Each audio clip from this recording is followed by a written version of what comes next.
Javier Lamia. My name is Javier Lamia. I am the chair of the Realtor Advocacy Committee here at PMAR.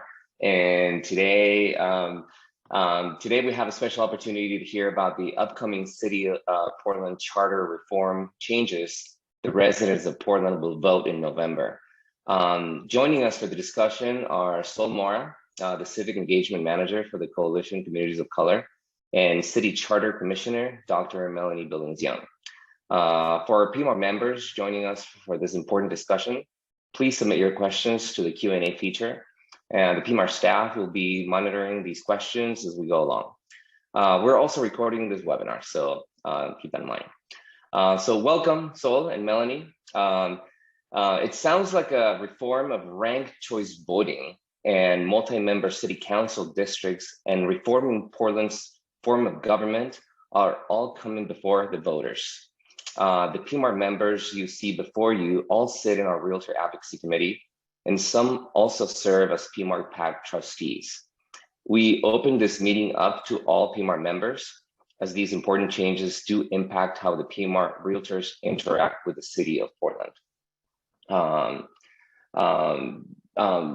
So we heard from you. I'd like to get some introductions. This is a very, very important topic, and I know that you've all put a lot of work into this, and we're excited to have the conversation. So who wants to take it away? I can go ahead and get started. Thank you so much for that introduction. We will have some time for questions at the end, so definitely feel free to drop those in the chat or just think about what they are.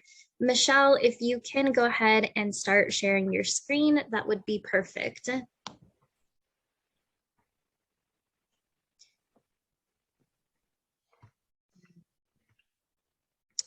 All right, thank you so much. So again, just a quick introduction. My name is Mora. I am the Civic Engagement Manager at the Coalition of Communities of Color.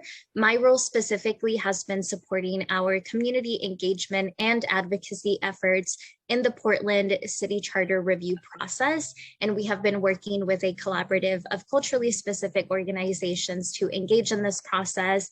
Today, we have a lot of exciting ground to cover and some exciting news that just happened last night. So I am really happy to be here with you all and get into the details. Let's go on to the next slide. So before we begin, I do just want to cover really quickly, what is the Charter Commission? I know that we have all been following this process, but I do just want to go back to the roots and just highlight what the Portland Charter Commission has been tasked with.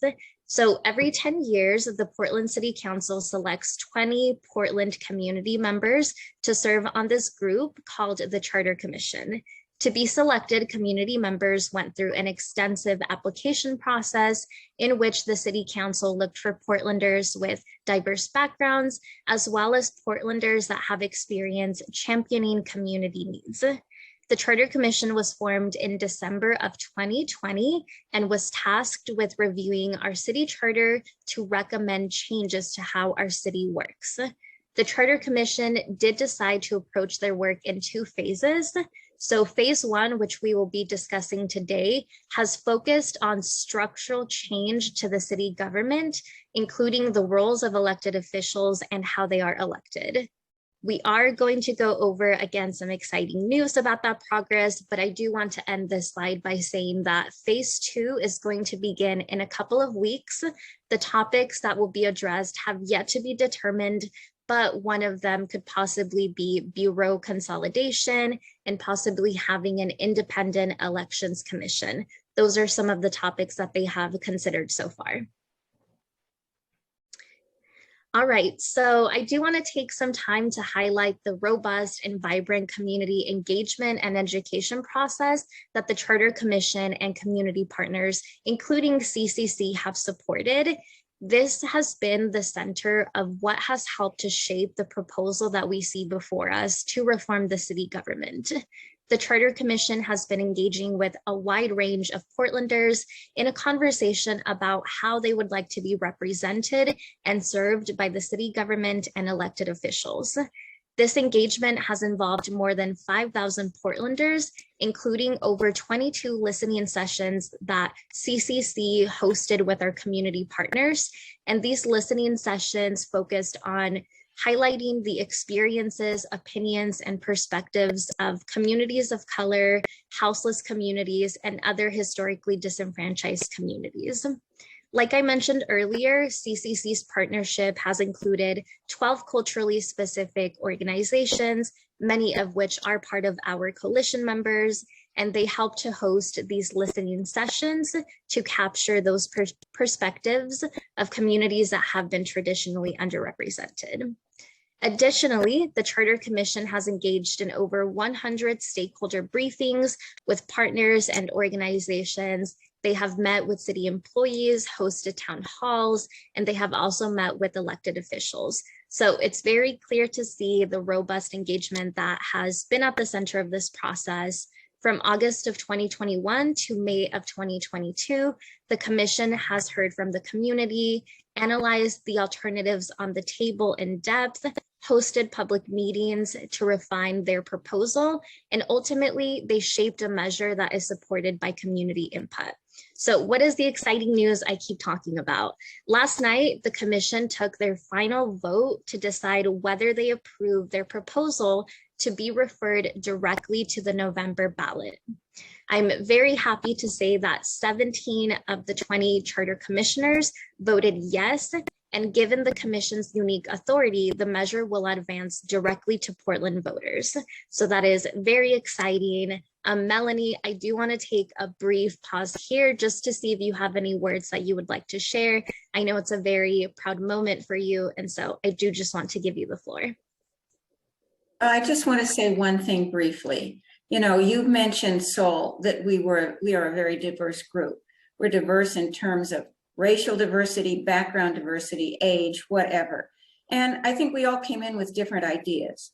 What allowed us to win this vote by a supermajority is the fact that what we ultimately developed was not what we came in each of us individually wanting.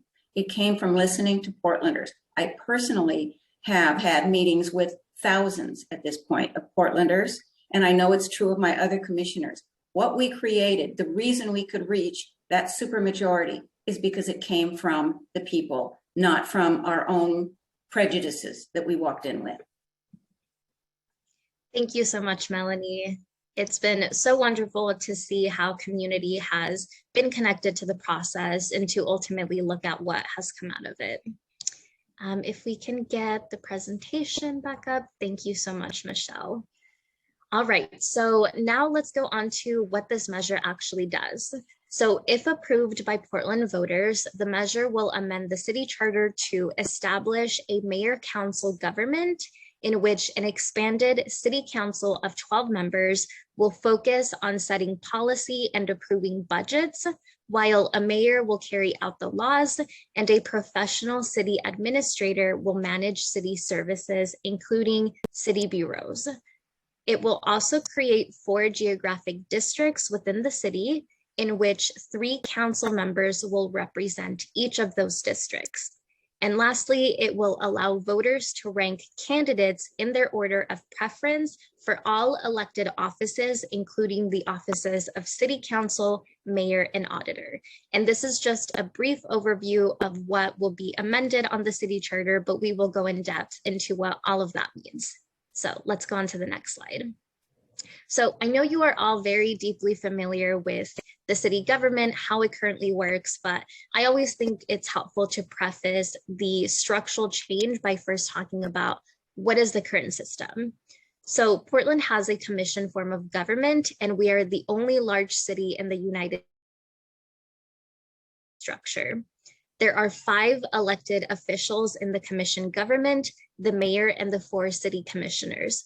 And together, the mayor and the 4 city commissioners make up the city council, which again are our elected officials. In the commission government, the city commissioners share responsibilities, and they also have huge administrative roles. One of the unique features of a commission government is that the city council directly manages the city's bureaus and services, which means that our elected officials are responsible for the Bureau's daily operations and delivering city services like water, fire, police, and parks.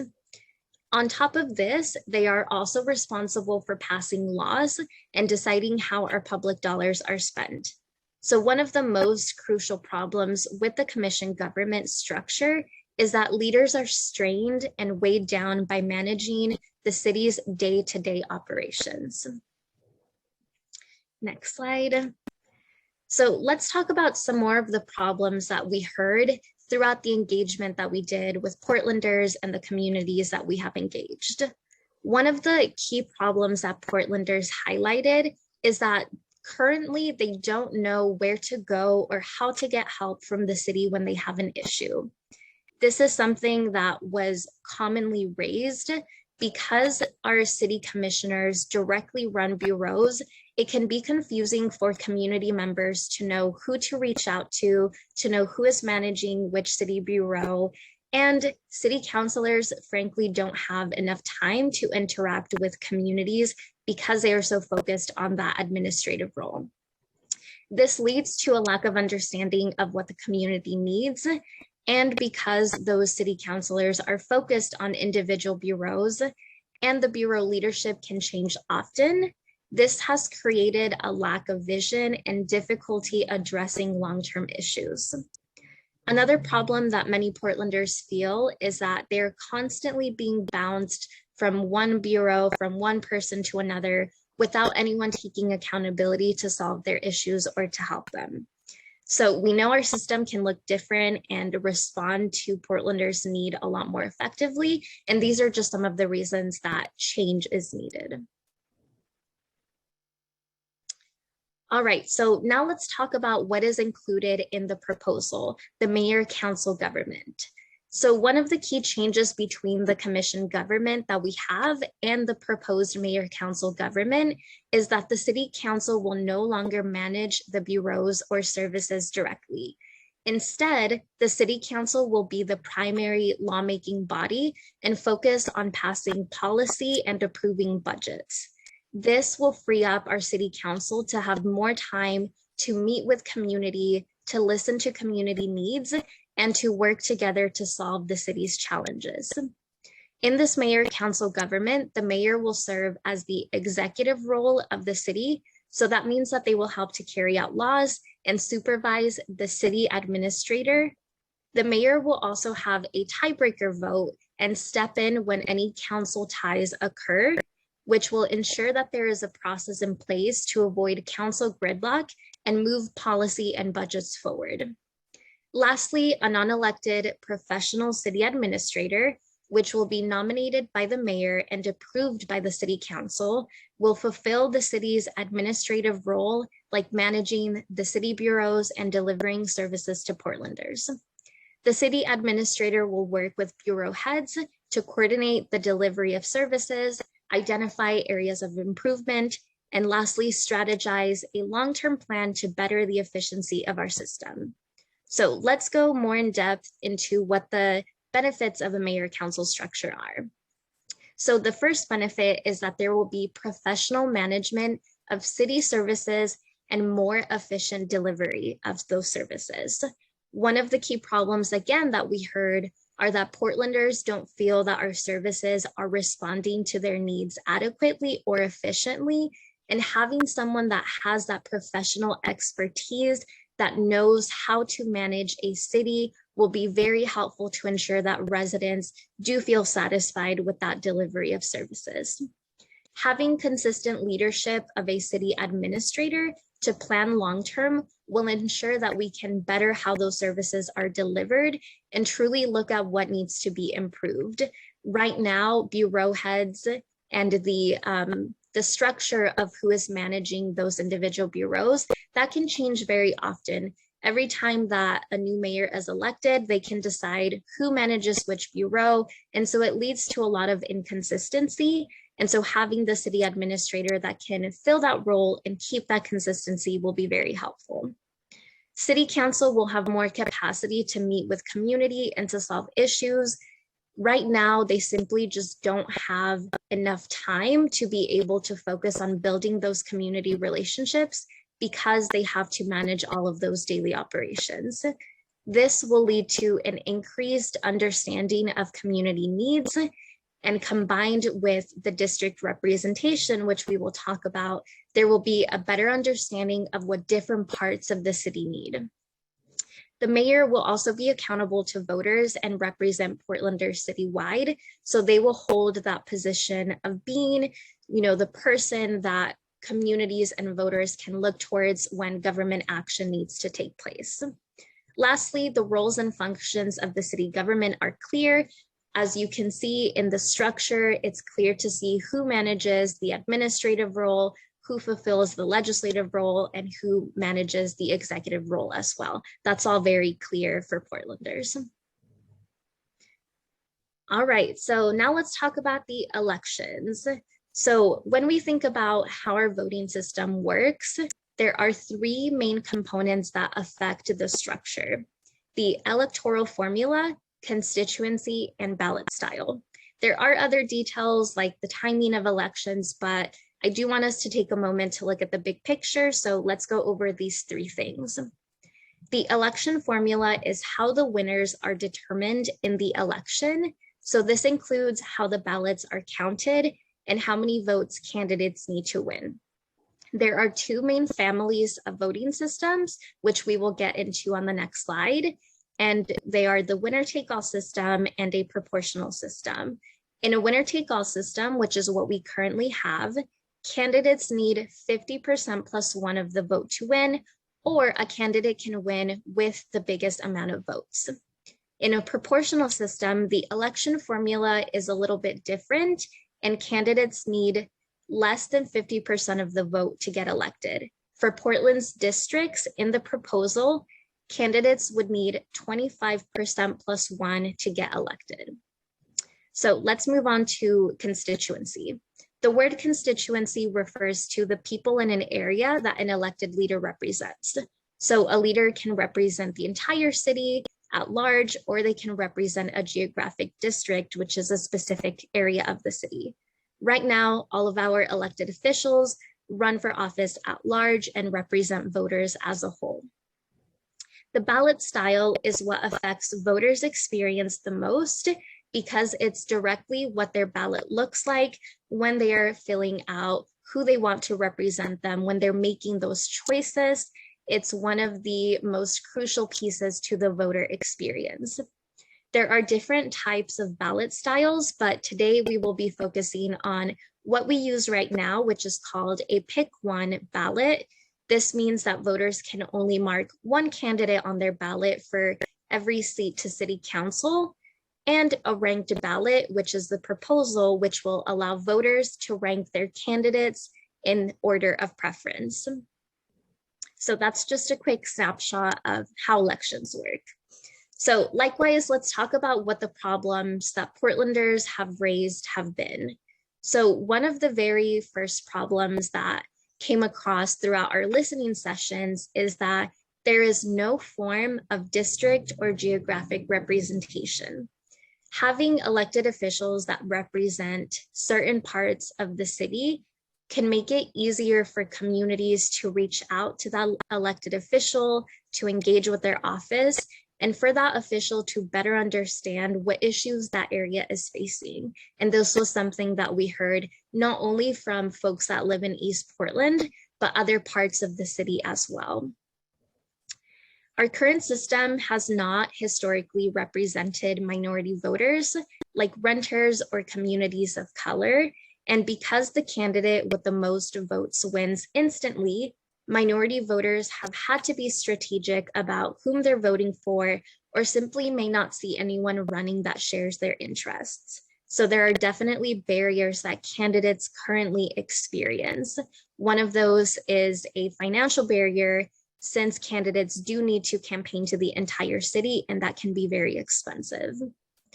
Another barrier for historically disenfranchised voters, like communities of color, immigrants, low-income communities, is the timing of elections.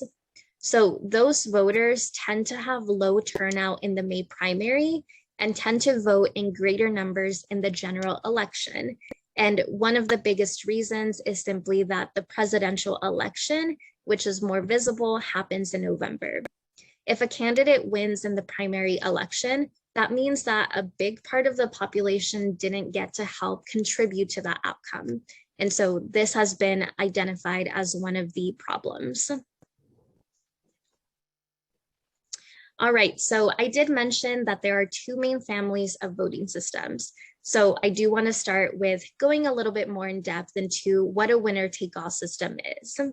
So a winner-take-all system is a voting system in which a single political party or group of voters can elect every office within a given district or jurisdiction. Winner-take-all systems value majority rule. If you are the majority of the population, you are able to elect every seat to city council. Winner-take-all is an old system that came from England and was created to give wealthy landowning men the ability to tell the king what was important to them.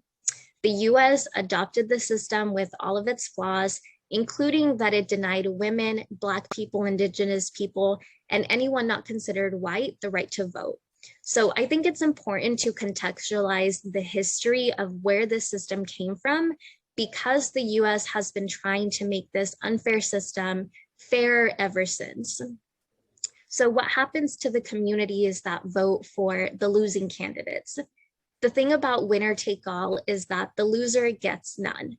So those communities, even if they're only slightly smaller in numbers, can end up with no representation at all. And across the world, winner take all systems have left women, communities of color, young people, renters, and many other minority voters underrepresented. If the winner is always chosen by the majority, and the majority often does mean white, people of color and other marginalized groups who can't get that majority support will never have enough voting power to elect decision makers who care about their issues.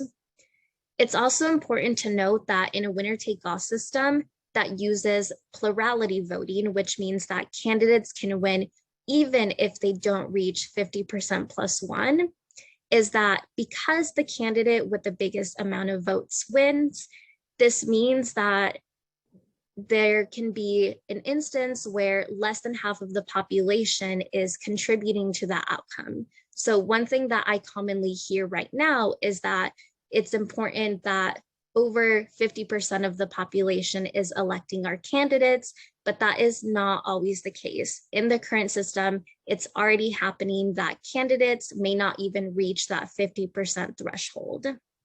So in this example here, you see that there are the community that are wearing the suits on the left, since they are the biggest group of voters.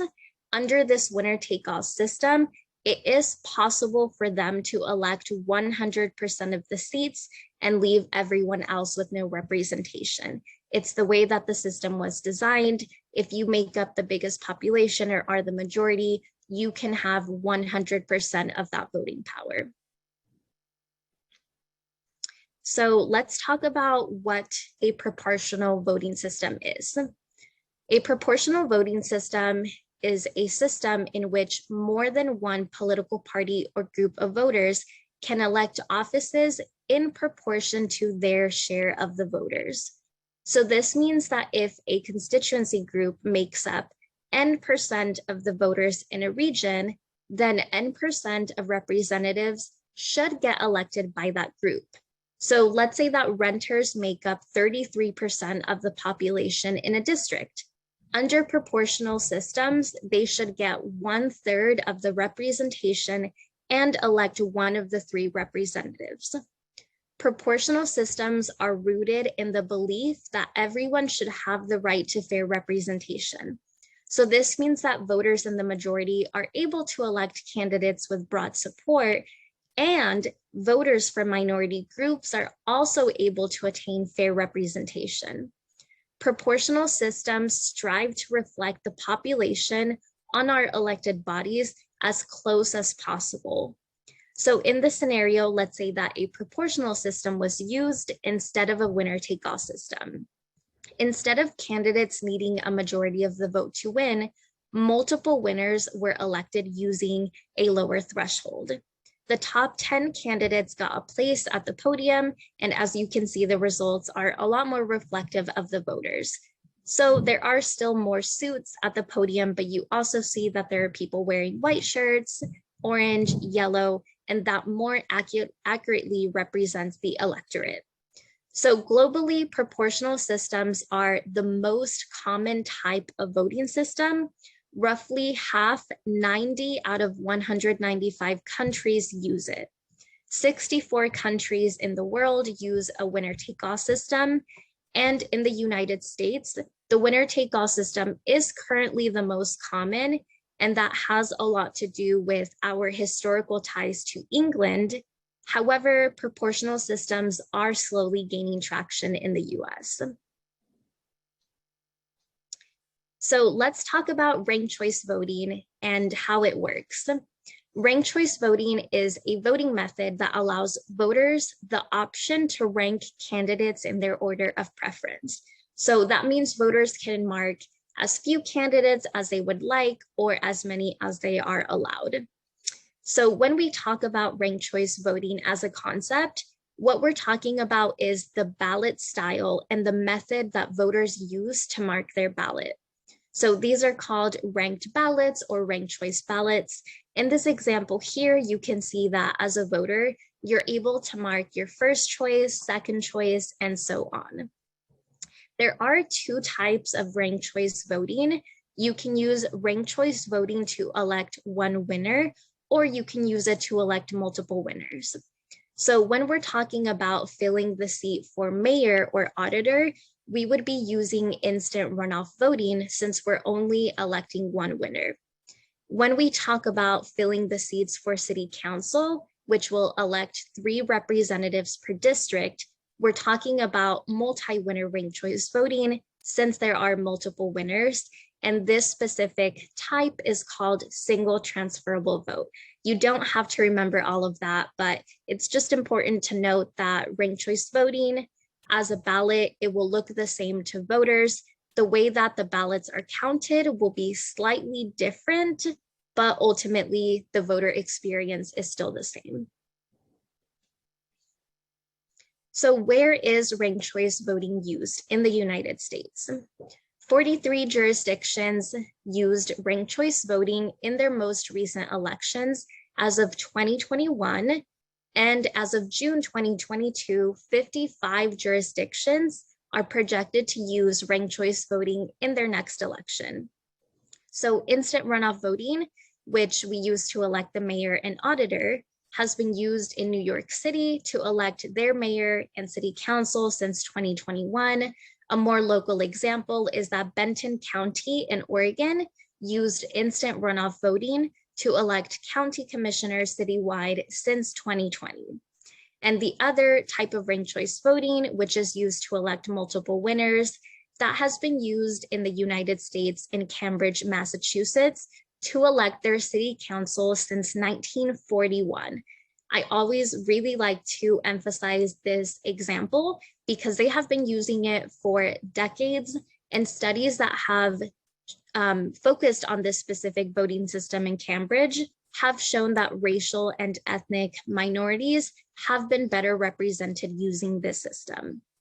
Globally, Malta in Europe has used multi-winner ranked choice voting in all elections since 1921, and their members of the House of Representatives are elected in 13 5-member districts, which use multi-member districts. So I just wanted to contextualize some of this about where ranked choice voting is used. This specific map is a great example to look at.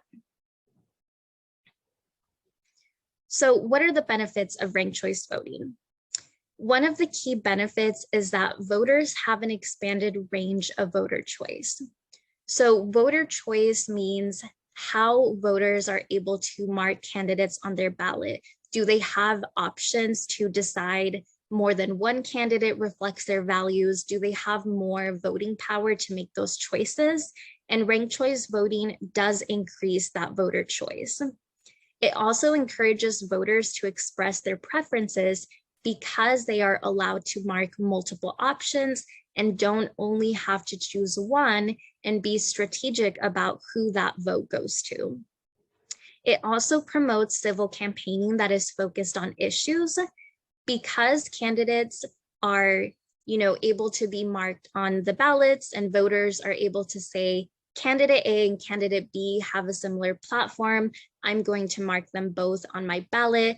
That encourages those candidates to talk about the ways that they share their values and interests with other candidates that are running for office, and focus on those shared issues that they support. So again, this leads to more positive campaigning instead of it focusing on individual candidates and how one is better than the other.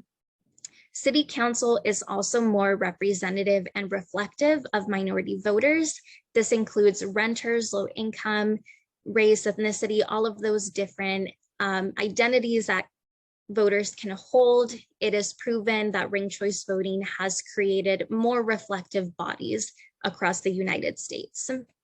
Because it is also one election, this leads to greater turnout in that general election. More voters are able to contribute to the overall outcome, and it increases participation because it's not two elections. So these are just some of the key benefits of ranked choice voting. All right, so we are getting to the last component of this measure, which is multi-member districts. This image here is not the most helpful. Just try and imagine that we had this in a Portland context with 4 districts. So multi-member districts are a type of district model in which more than one elected leader represents each district. So the Charter Commission's proposal includes a model with 4 geographic districts and 3 council members that will represent each of those districts. And this will expand the city council size to 12 council members. Right now, the Charter Commission has set out a specific process for how the districts will be drawn, which will include robust community engagement. However, it's important to note that the Charter Commission as a body will not be the body deciding what those district lines look like.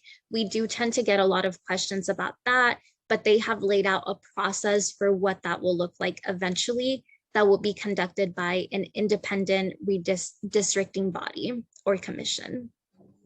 So 10 states in the United States have at least one have at least one congressional chamber that uses multi-member districts. So that includes Arizona, New Jersey, South Dakota, and Washington, which use multi-member districts to elect all of their state house members. Multi-member districts increase collaboration between elected leaders representing each district, and they do that by bringing diverse perspectives from each elected official who may represent various communities. I always think it's important to highlight that geographic communities are not a monolith, and it's important to recognize that there are additional identities that shape the interests and lived experiences of residents who live in one area. And when we are assessing which district model achieves fair representation in Portland, it's also crucial to center Portland's geographic and historic context. So in addition to the US history of slavery, genocide, and immigration restrictions, and Oregon's specific history of racial exclusion, redlining, displacement, all of those different factors have limited the ability of people of color to move and remain in communities here. Gentrification and displacement in Portland continue to push out communities of color from their historical neighborhoods. So because of how far spread out communities of color are, you cannot draw a single district in Portland in which voters of color are the majority. And research that came out of the Metric, Geometry, and Gerrymandering group, they modeled several districting options and voting methods for Portland, and they found that the option that would give voters of color the best likelihood of electing a candidate of their choice would be multi-member districts using ranked choice voting. So it's important to contextualize the specific geographic landscape of Portland. All right, so what are the other benefits of multi-member districts? One of the key benefits is that it increases accountability between elected officials and residents. Accountability is a value that Portlanders have been calling for and frankly don't feel that they are receiving in our current system. So having elected officials that represent specific areas of the city can ensure that they are accountable to solving those localized issues and truly understanding what those parts of the city need. Multi-member districts also ensure that voters have multiple options to elect a candidate that shares their values. So rather than being limited to one candidate for their district and their community, they're able to express their preferences and have multiple options to see a candidate that ultimately will champion their issues. Multi-member districts also allow smaller coalitions to rally behind their preferred candidates.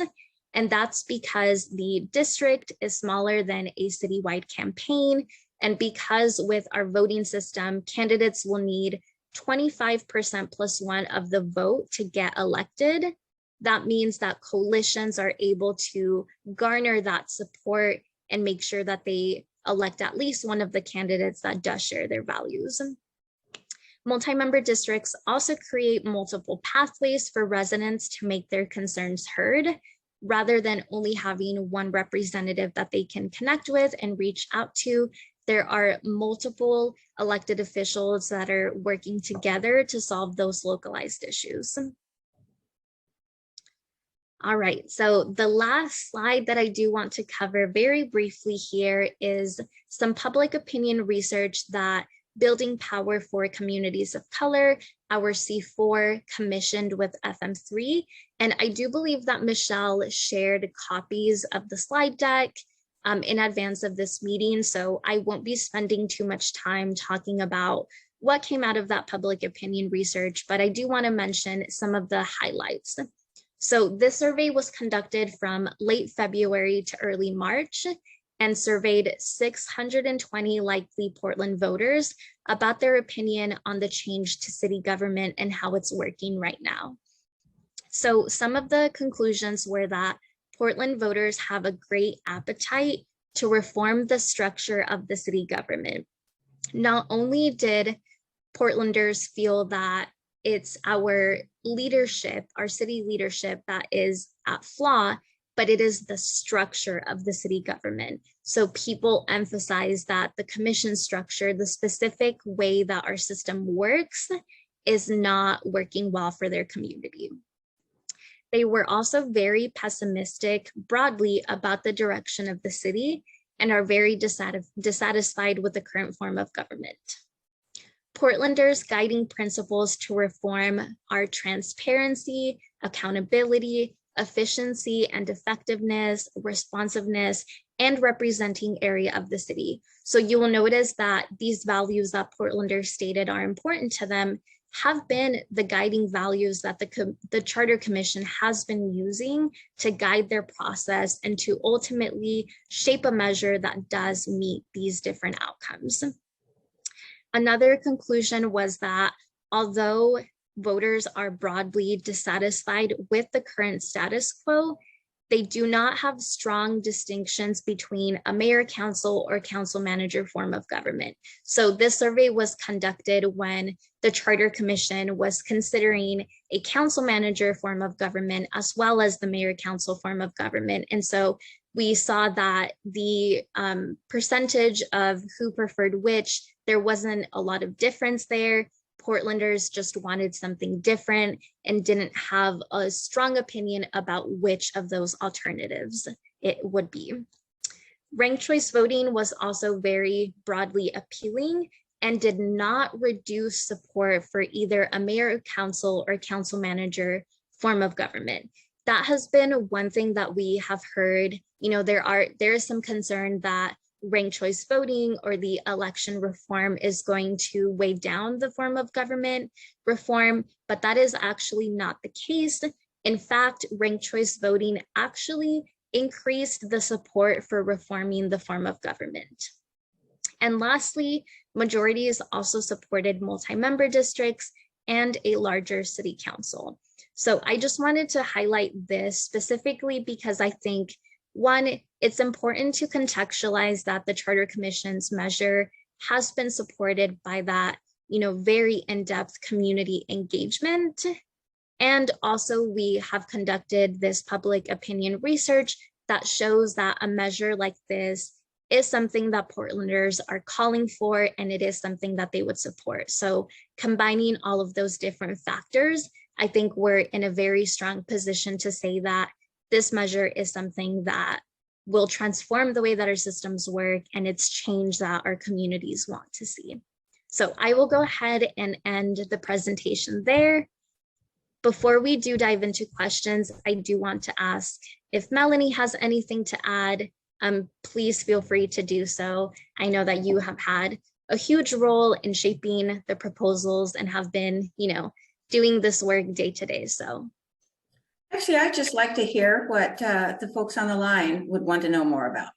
Yeah, perfect.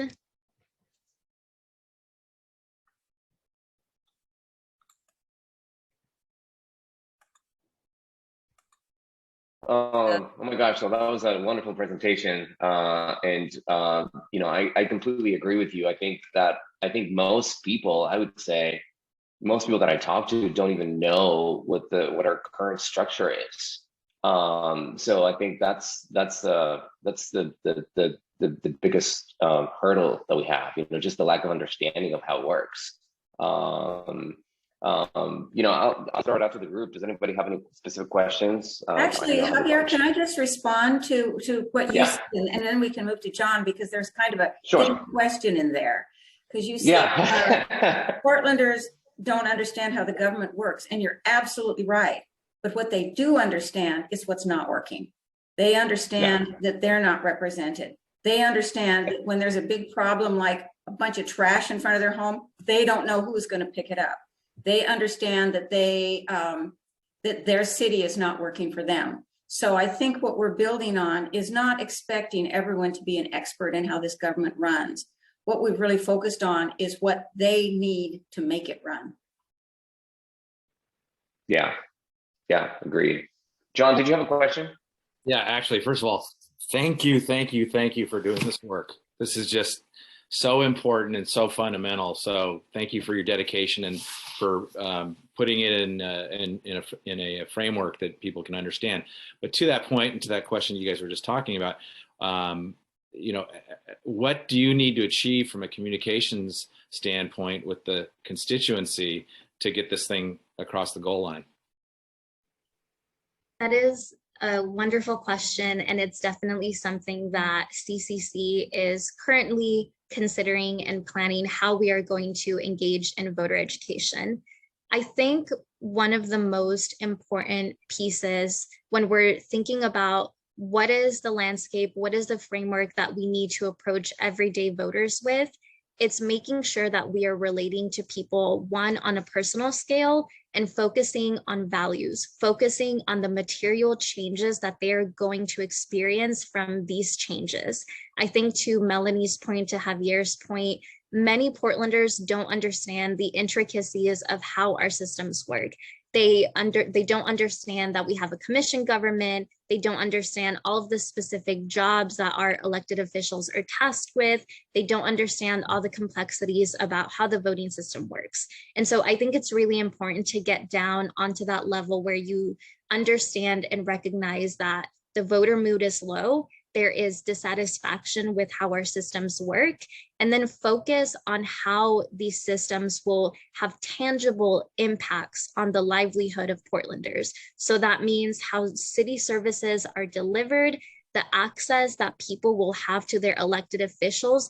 Those are material changes that someone doesn't need to understand all those technical pieces to relate to or to understand that it will have a positive impact on their life. I would say the exact same thing for the election method. I think that one, it does tend to be a lot more relational to voters because they either vote themselves, they have friends, family members that vote, that participate in elections, whereas not everyone is connected to the city government. I always love to bring up the example that in our listening sessions, we heard a lot of community members say, oh, I honestly didn't even realize I could call the city government for help. I didn't realize I could call an elected official or have that type of relationship. And so when it comes to voting, it is something that is a lot more familiar to voters. So what we need to focus on there is, how does this election method increase the choices that voters have? And how does it increase the representation that communities will experience? So again, you're not leading with the details, with the nitty-gritty, you're leading with the pieces that someone actually will have relation to and that will improve their voter experience and satisfaction. So I always just think it's important to step back and look at the values framework. And that's really what matters. We're changing these systems because we have desired outcomes that we want to achieve. And so lead with that desired outcome. And all spot on. Excellent.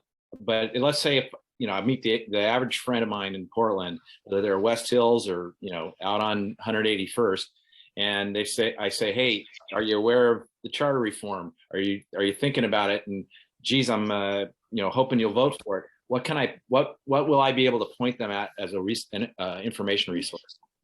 Yeah, I would say that CCC is a great starting point. We do have a charter review webpage on our website up right now. I can drop that in the chat. And we are working to build out an additional webpage that only focuses on what the change is and talking about a condensed summary of the presentation I just gave. This presentation and other slide decks are also available on our website. We have been in a very unique situation where, because it is this charter review process, we have been doing this education for months. We have been talking to our communities. And so I think it's great that we already have a starting point with educational materials and, everything that we have created up until this point. And now it's thinking about, how do we condense that so that people don't need to understand the entire process, but what is going to be on their ballot. Not everyone has heard that charter review is happening.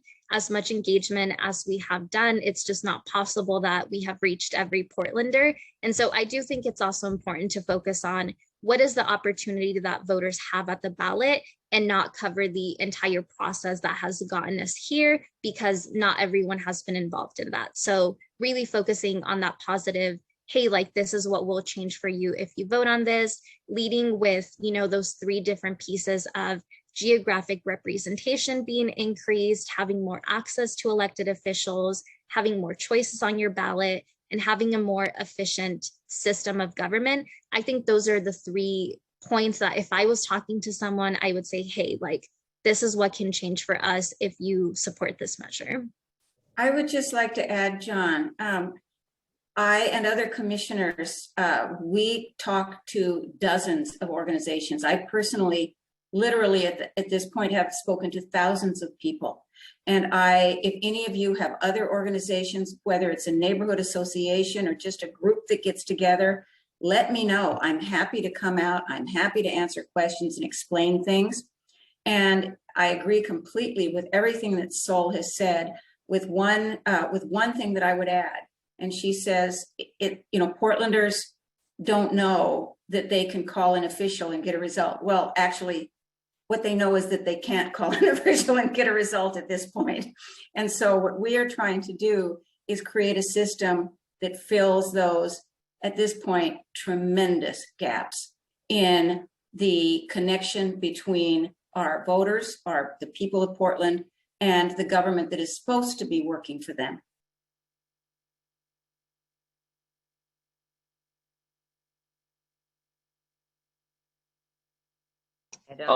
Michelle, do we want to bring some of the questions in the chat? Yeah, so I don't have anything in the Q&A. Carrie Hartnett did ask how we can help educate our members, and I, did respond there that we're recording this, so we'll work on a comm strategy to get this information out to our members.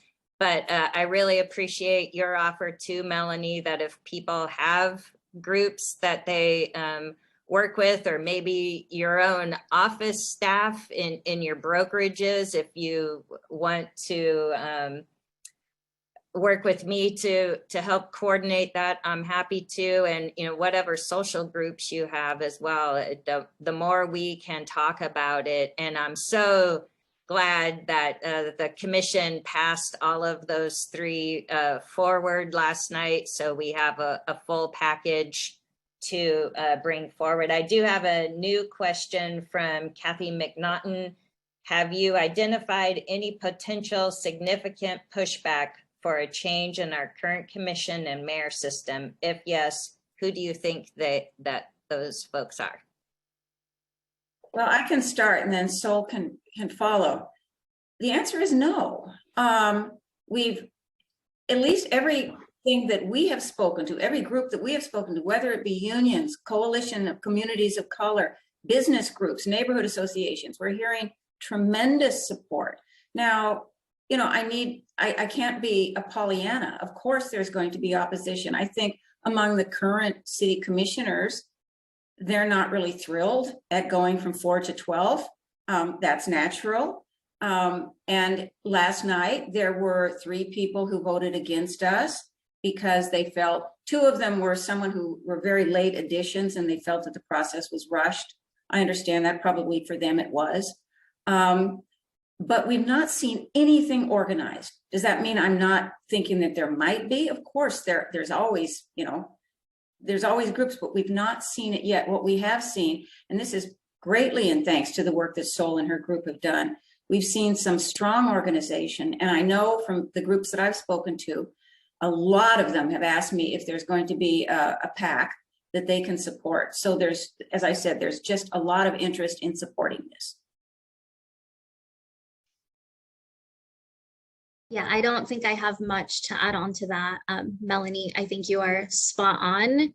There has just been such a huge understanding that it's our structure that needs to change. Again, it's not only our, elected officials, our leadership, it's deeper than that. It's a structural change and shift that Portlanders want to see. And I feel like that's exactly what we've heard from other organizations that we have been in community with. I think that the timing on this is perfect, in what we've seen happening in our city over the past few years. And people may not understand what the charter reform is about or the structure of our city government now, but I think that people that I talk to, and I talk about it a lot, are really ready for change. I mean, we're the city that works, and everybody makes a joke about that right now. And the city is working, but the thing is the way that the city is set up is not working. And so I thank you and champion your work on this. It's really a great presentation, and I wish that lots of people will see it, and I will certainly share a condensed version with Thank you, Michelle. I would just say that sometimes people will say, what is the quickest way I can describe this? And I say, well, we're putting it forward as one proposal. So the question is, do you keep what we have now or do we change? I said, to put it in another way, you're on an airplane and they say, do you want the chicken or the fish? No one in their right mind wants the fish on an airplane. So. I do want to add on to that, Michelle. Thank you so much for sharing out the materials. It'll be super great to have all of you getting the word out. And this is something that you will see on the slide deck with the FM3 public opinion research that we did. So in 2007, when Portlanders were surveyed on, do you think that the city is moving in the wrong track? That was 30% wrong track. When we did our survey a couple of months ago, that jumped from 30% to 78%. 78% of Portlanders feel that we are moving in the wrong track.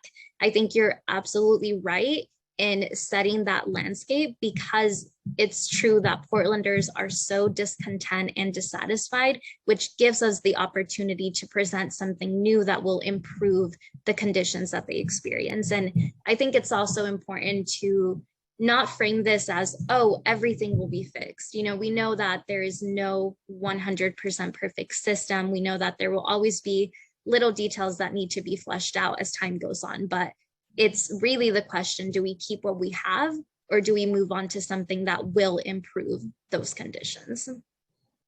And I want to make sure I heard correctly that you've passed it, all three components, and they will be going to the voters as a block, not three separate votes. It is going now to the city attorneys to write the ballot titles.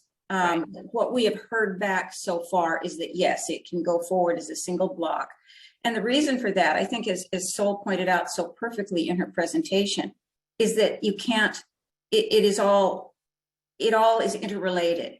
You cannot separate it and have it make any sense any longer. And so that is the way that we're pushing it.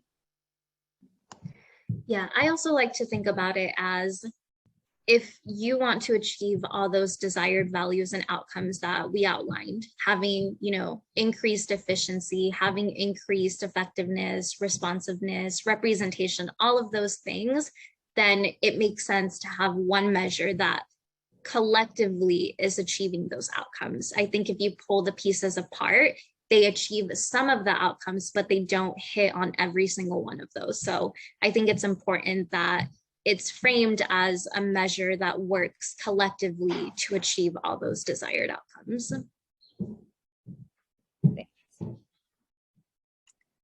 Well, I don't see any other questions from our attendees. Does anyone else here on the committee have any final questions for our guests before we wrap up today's meeting? I just wanted to reiterate how grateful we are for all of your work. The presentation was fantastic.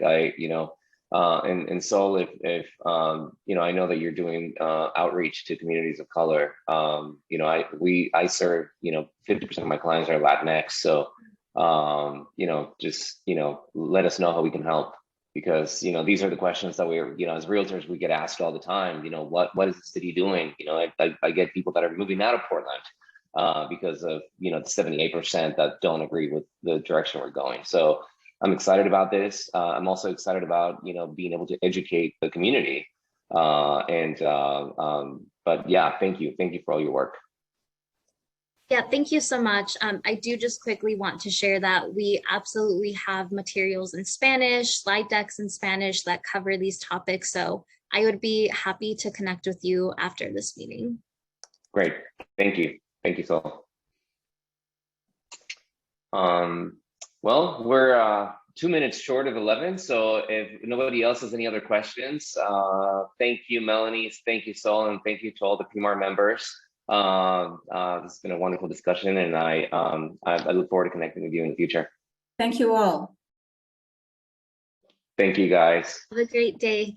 Bye. All right, be well. Thank you. Bye.